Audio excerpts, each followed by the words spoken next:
Hi hello welcome back to my channel one goal aroma. అందరూ బాగున్నారండి? నేనైతే చాలా బాగున్నాను. ఇవాళ నేను చూపించే రెసిపీ ఏంటంటే చాలా స్పెషల్ రెసిపీ అండి. చాలా ఈజీ సింపుల్గా చేసేయచ్చు. అది కరివేపాకు కోడి వేపుడు అండి. చాలా బాగుంటుంది, సూపర్గా ఉంటుంది. మస్ట్ ట్రై రెసిపీ అండి. నేను ఎన్నిసార్లు ఎందుకు చెప్తున్నాను అర్థం చేసుకుని, అంత బాగుంటుంది. ఇక నేనైతే కరివేపాకు కడిగి కొంచెం ఆరబెట్టి దాన్ని ఒక కడాయి పెట్టుకొని అందులో ఒక 2 మినిట్స్ ఫ్రై చేశాక ఒక స్పూన్ నెయ్యి అయితే వేసి ఒకసారి మూత పెట్టేయండి. అలా మూత పెట్టడం వల్ల మంచి అరోమా వస్తుంది, మనకు ఆ స్మోకీ ఫ్లేవర్ ఉంటుంది కదా, అలా వస్తుంది. ఇక్కడైతే కరివేపాకు అంతా ఫ్రై అయిపోయిందండి. నేను పక్కన పెట్టేసి అదే కడాయిలో కొంచెం చెక్క, లవంగ, యాలుక, కొంచెం ధనియాలు, సోంపు అండి, ఇది సోంపు, షాజీరా, జీలకర్ర ఇవన్నీ వేసి మిరియాలు కూడా అండి. మెయిన్ ఇంగ్రీడియంట్ ఇందులో ఏంటంటే మిరియాలండి. ఇవన్నీ వేసి బాగా ఫ్రై చేయాలి. ఇక్కడ కొంచెం జీలకర్ర కూడా వేసాను. ఇవన్నీ కొంచెం మంచి అరోమా వచ్చేంత వరకు లో ఫ్లేమ్లో పెట్టి నిదానంగా ఫ్రై చేయాలండి. ఇక్కడ మెయిన్ ఇంగ్రీడియంట్ ఏంటంటే మిరియాలండి. మనం కారం కానీ ఈ ఫ్రైలో అయితే అస్సలు వాడము. మిరియాలతోనే మనకు ఆ ఘాటు వస్తుంది. మిరియాలు పచ్చిమిర్చితోనే మనకు మంచి ఫ్లేవర్ అయితే వస్తుందండి. ఇక్కడ నేను రోట్లో వేసి అన్నీ మెత్తటి పౌడర్ లాగా చేసుకుంటున్నాను. రోట్లో ఎందుకు వేస్తున్నానంటే రోట్లో వేసుకొని చేస్తే ఆ టేస్టే చాలా బాగుంటుందండి, వేరుగా ఉంటుంది. ఒకసారి మీరు కూడా తప్పకుండా ట్రై చేయండి. మిక్సీలో కూడా వేసుకోవచ్చు, కోర్స్ ఖచ్చితంగా వేయచ్చు. ఇక్కడ నేను కరివేపాకు అన్నీ ఆరిపోయిందండి, అది కూడా వేసేసి ఒకసారి మెత్తటి పౌడర్ లాగా చేసుకుంటున్నాను. ఈ లోపల నేను కడాయి పెట్టుకొని అందులో కొంచెం చికెన్, ఒక 1/2 కేజీ అండి తీసుకొని శుభ్రంగా కడిగిన 1/2 కేజీ చికెన్ ఒక కడాయి, సేమ్ కడాయిలోనే వేసేసుకొని కొంచెం ఉప్పు, పసుపు వేసి ఒక 2 మినిట్స్ కలిపేసి మూత పెట్టి ఉడికించాలండి. మూత పెట్టి ఉడికించడం వల్ల మంచిగా కుక్ అవుతుంది చికెన్. దాంట్లో నుండి వాటర్ వస్తాయి కదా, దానివల్ల మంచి కుక్ అయ్యి స్పాంజీగా మెత్తగా ఉంటుంది చికెన్ అనమాట. ఇక్కడ ఒక 5 to 10 మినిట్స్ ఉడికించిన తర్వాత ఇదిగోండి ఇలా వాటర్ వస్తుంది. ఆ వాటర్తో సహా వేరే బౌల్లోకి తీసుకొని పక్కన పెట్టేయండి. ఆ ఎక్సెస్ వాటర్ ఏదైతే ఉందో అది కూడా మనం ఫ్రైలో అయితే వాడతామండి, అవి పడేయొద్దు, పక్కన తీసి పెట్టండి. ఇక్కడ నేను ఫ్రైకి సరిపడా ఆయిల్ అయితే వేస్తున్నాను. 2 to 3 టేబుల్ స్పూన్స్ అయితే సరిపోతుంది. అవునండి, ఖచ్చితంగా పడుతుంది అంత నూనె, ఫ్రై కదా మనం చేసేది.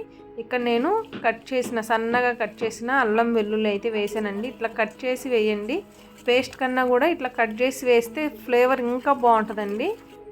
ఒకసారి మీరైతే ఇట్లా ట్రై చేయండి. ఇది నేను ఒక రెస్టారెంట్లో తిన్నా అండి, దాన్ని చూసి నేర్చుకొని నేను మీకు చూపిస్తున్నాను. ఇక్కడ పచ్చిమిర్చి ఒక 6-7 పచ్చిమిర్చి వేయండి. నేను ముందే చెప్పాను కదా, మనమైతే ఇక్కడ కారం అయితే అస్సలు యూజ్ చేయట్లేదండి. ఓన్లీ పచ్చిమిర్చి, మిరియాలతో మనం నూరు పెట్టుకున్న ఆ పౌడర్ ఏదైతే ఉందో అది వేస్తున్నాము.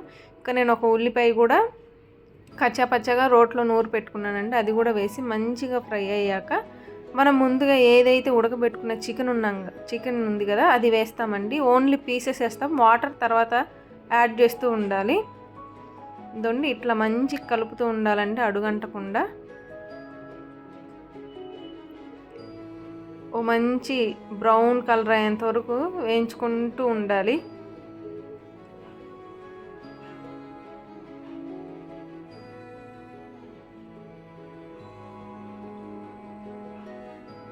ఇక్కడ నేను అన్ని ముక్కలైతే వేసేస్తున్నాను, చికెన్ ముక్కలన్నీ.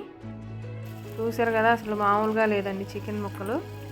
ఇదిగోండి ఈ వాటర్ అయితే నేను పక్కన పెట్టేస్తానండి.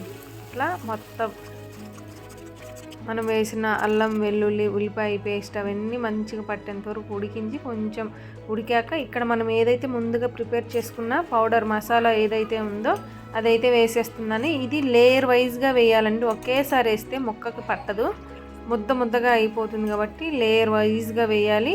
అలానే వాటర్ వేస్తాం కదా, అది వాటర్ వేసినప్పుడు హై ఫ్లేమ్లో పెట్టేనే బాయిల్ చేయాలండి. అప్పుడు ఆ వాటర్ అంతా ఇంకిపోయి మంచిగా ఫ్రై అవుతాయి.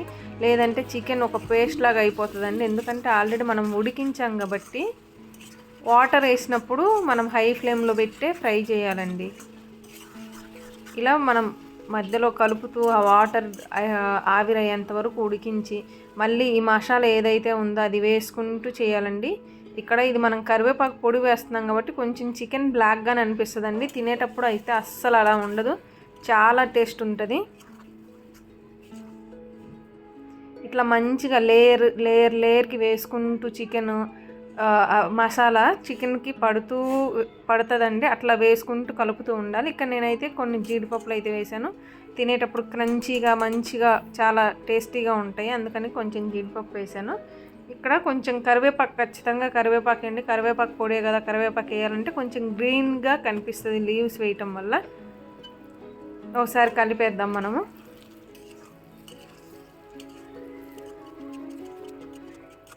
నేను వాడిందే కడాయి బ్లాక్ కదండి, మీకు కొంచెం అబ్వియస్లీ బ్లాక్గానే కనిపించచ్చు.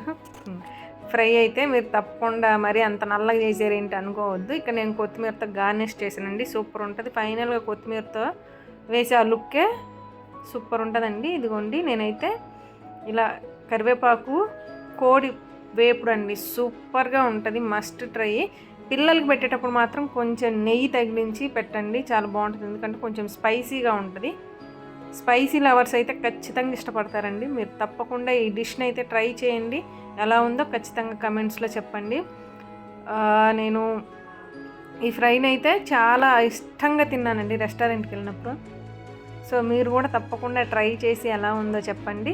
ఇది ఎక్కడ తిన్నానో కూడా ప్లేస్ అయితే గుర్తులేదండి నాకు. తర్వాత కొంచెం మా అక్క వాళ్ళు కూడా వచ్చారు, వాళ్ళని అడిగి నేను మీకు చెప్తాను ఆ ప్లేస్.